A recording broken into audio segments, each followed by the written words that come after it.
Morning, guys. Today, I'm in the Anthem Hills neighborhood of Henderson, Nevada. Henderson is basically the only suburb of Las Vegas. All Las Vegas locals know about Red Rock Canyon, but today, I'm in Sloan Canyon, and this is the Black Mountain Trailhead. This is what I think is one of the cool parts of the trail. An old amphitheater overlooking Las Vegas. I'm sure you're wondering about my journey in poker, my journey in life. Let's get into that. I grew up outside of Boston. Great childhood, loving and supportive family. I was always into sports and strategy games. In high school, I played soccer, ice hockey, and baseball. Soccer was my best sport, but I was most passionate about baseball. I was the captain of the freshman baseball team. We were really good. Coincidentally, Matt Damon's father, Kent Damon, was our coach. I remember him always saying, "Ducks on the pond, ducks on the pond." Fun fact, did you know he was in the movie Good Will Hunting? There's a scene where they're playing chess in Harvard Square, and he's one of the chess players. If you look closely in the background, you'll see him. My baseball career kind of fizzled out my junior year, and I was able to just focus on soccer. Our high school was one of the best soccer schools in the state. Right before my senior year, I blew out my knee. Had to miss the whole season. Our team went to the state championship and lost. I really wish I could have been a part of that, but unfortunately, I couldn't. But I rehabbed, I got my knee healthy, and I enrolled at the University of Pittsburgh. I was playing soccer there, recreationally. I wanted something more competitive. I started the men's club soccer team. That's probably the best accomplishment in college. Around that time, I also found poker. Like the rest of my generation, watching Chris Moneymaker win the main event, the World Series of Poker, and I was hooked. Started playing with the guys in my fraternity. Shout out to A Pie.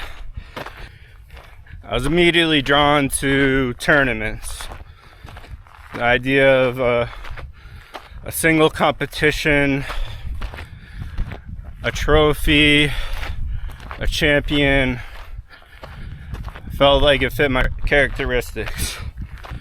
As soon as I turned 21, I started driving down to Foxwoods, about an hour and a half from Boston, and the small tournaments there, some limit poker. Let's pause for a second, guys. I want to show you some Las Vegas nature. We got power lines, baby. No trees in sight. We're just missing the traffic cones. After college, I moved back to Boston. I started playing online. I was a full tilt guy. I liked watching the high stakes players play. I became interested in sit and goes. I had these step sit and goes. Buy in for a small amount, play a one table tournament. If you win that, your buy-in's paid for a higher buy-in tournament. Next thing I knew, I'd be playing $600 sit and goes against former World Series main event champion Huck Seed. But I was never really making any money in those. You get up to the higher buy-in, you lose, and that's it. You don't win any money. Took a trip with my friends to Atlantic City for the first time. Played a tournament at the Tropicana maybe a $60 buy-in, and I won about $1,000 or so. That just fueled the fire. Created basically a wildfire for the rest of my life. Took a job as a teacher's aide in a special ed classroom for kids with behavior issues. Small classroom, just a few kids. Every day was a battle. Every day was a struggle. Those kids had very serious issues, and it was extremely tough to deal with and manage. Pretty much every day I wanted to quit.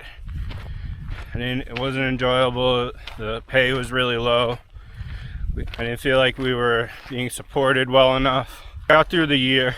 Started working for an organization I'm very passionate about. And that's the Boys and Girls Clubs. Loved it. Pay wasn't great, but didn't really care.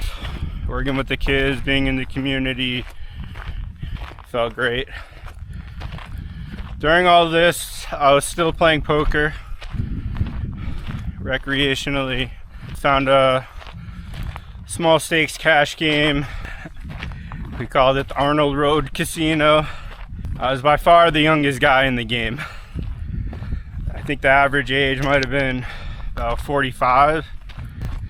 They really like to give me a hard time being the youngest, but I put up with it. I wanted to play, I wanted to learn. Started driving up to New Hampshire. Here they had charity casinos, but you played for real money. They just take a percentage out for charity. First started playing at Rockingham Park. Rockingham is an old horse track.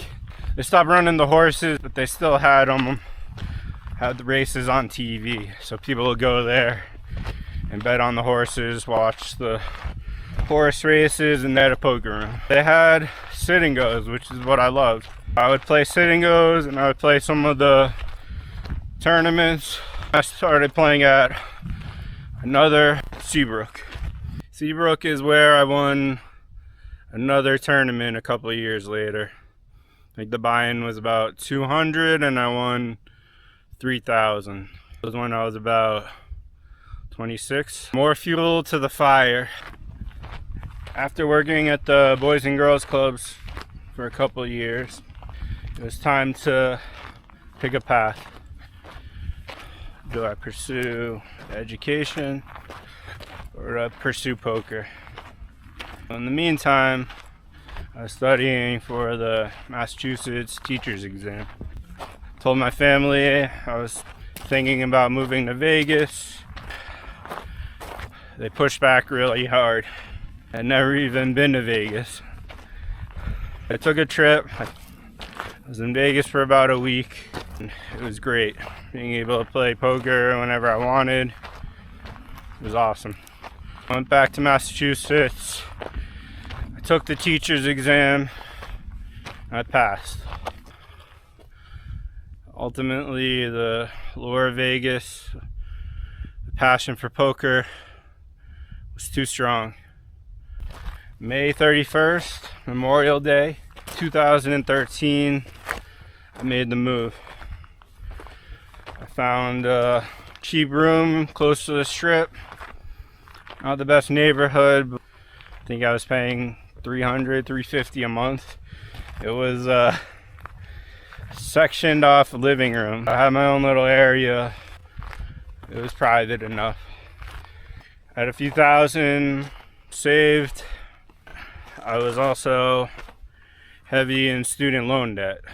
Essentially, I was broke. Moved with no car.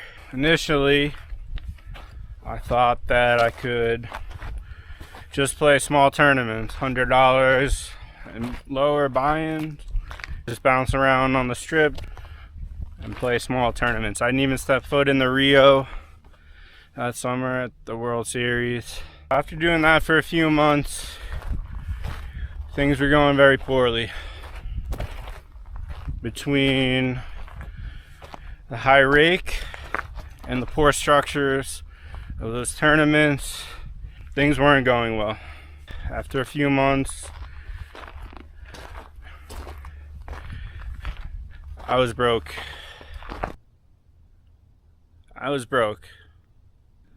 To keep myself afloat, I enrolled in a research study. Whole weekend you go to a compound, you stay there. You're basically a science experiment. They withdraw your blood every couple hours for the whole weekend. It was horrible.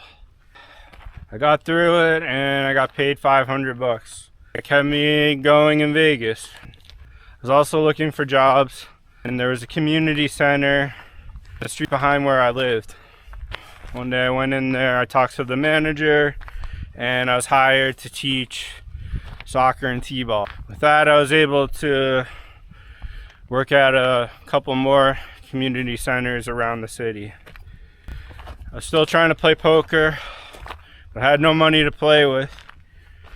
I remember doing a credit card advance. I remember thinking, you're gonna make it, you're gonna have to start from the bottom. And the bottom was 2-4 limit.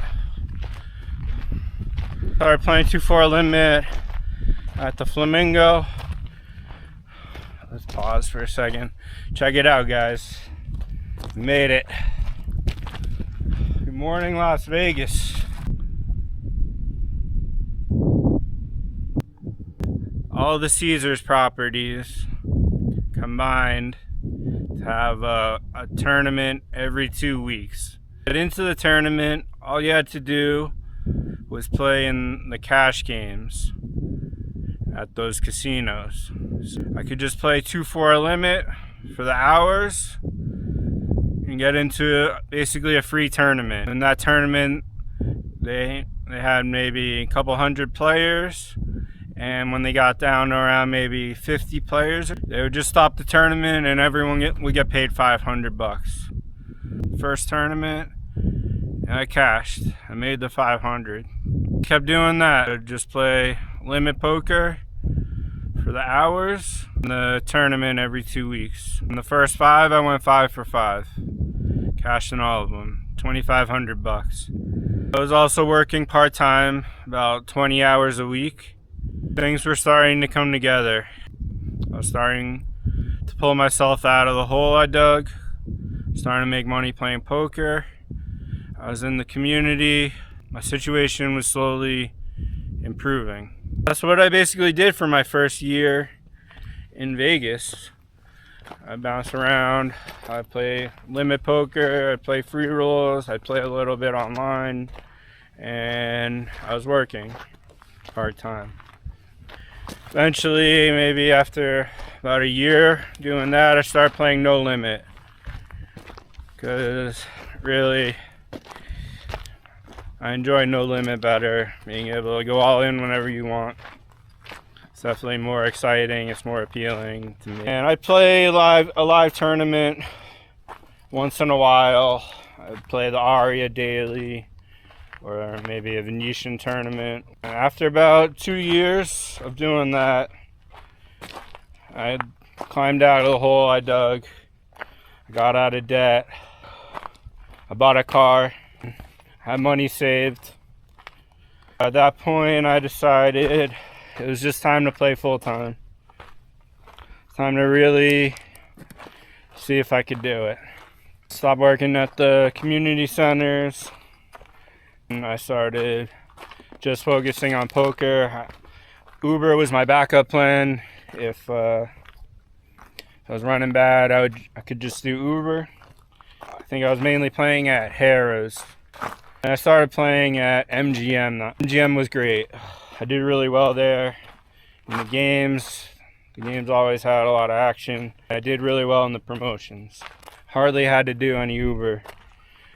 About a year playing full time, I started playing at South Point Casino. I started playing the small stakes cash games there, and I would play hours for the free rolls. Within my first year, I made the final table. I think I was tied for the chip lead with Ken from Minnesota. We did an agreement at the final table. I got 10,000. Things were progressing in my poker career. A couple years later, I made the final table again of that tournament, and this time I was second in chips. Made an agreement, 5 or 6 players at the end of that tournament, and I got 20,000. I missed being in the community. I missed giving back. Playing poker full time just wasn't fulfilling that need. You can get lost in Vegas, chasing promotions, chasing money, chasing wins. I think it's important to take a step back. So in 2017, I started my own nonprofit, Charities. 2018, we had our first tournament at South Point. That was for the Clark County Community Centers. Raised some money for them in 2018 and another one in 2019. Those were for the Boys and Girls Clubs. I was feeling good about myself between poker and life, basically. Always my focus was on tournaments. I really never was that interested in playing higher stakes cash games. I think the highest I ever played was 5-5 in California. I never really believed in studying. I felt like, why study when I could just play? Never used any charts really, no solvers. I just always wanted just to do it on my own, just my own brain power. In 2020, we had our biggest charity tournament in honor of Scott Irwin. Scott was an employee at Harrah's. He was diagnosed with ALS, and he didn't have much longer. He was battling. So while he was still alive, I put together a tournament for him. All his friends and family were there. It was awesome. We raised almost 20,000 for ALS. We had about 100 players. My best accomplishment to date. And he passed away a few months after that. I was always playing a good amount online. Mostly just smaller stakes, multi-table tournaments. Sometimes, once in a while, I'd play larger buy-in. In 2020, COVID hit, and all the action moved online. And I started just focusing online. Things really took off. Playing all day, every day, 12 hours a day or something. Multiple tournaments, multiple tables. I started going up to 12 tournaments at a time. Things got dicey doing that. I'd say I could comfortably manage about 10. I'd still play the smaller buy-in tournaments since I could manage the multi-table. But I also started playing big. So I play like $5 and $10 tournaments and $1,000 tournaments. I always figured those smaller buy-ins would help pay for a bigger tournament. I was doing amazing.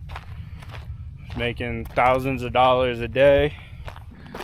2020 was my best year online. I made low 6 figures. 2021, I at South Point again, and I made the final table for the 3rd time. And that time, I was first in chips when we made an agreement. I got 20,000. I was also having a great year online in 2021. Low 6 figures again. 2021 was my best year playing poker. In 2019, played the main event for the first time. I had backers, people put up money for me to play. I made it to the 2nd day, but I got knocked out. You pretty much have to make it through 4 or 5 days to make the money in that.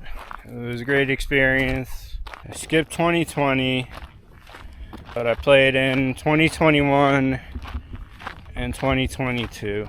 In those years, I was doing really well online, financially, I was in good shape. Also won a bunch of tournament credit that summer. Had all my action those years in the main event, but both times didn't make it past day 2. It's just a tough tournament. So many players, you play so many hours. Played the main event now 3 times. No cashes. That's how I did things. I wouldn't have it any other way. I literally bled for poker. Poker can be a really humbling game.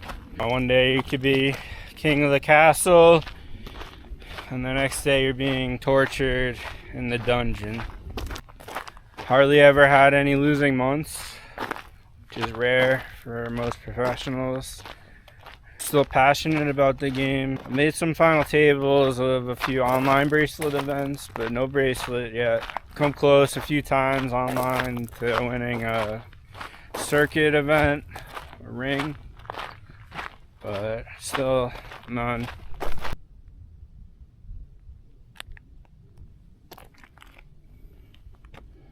So here we are, 2025. This is me. This is my life. Thanks.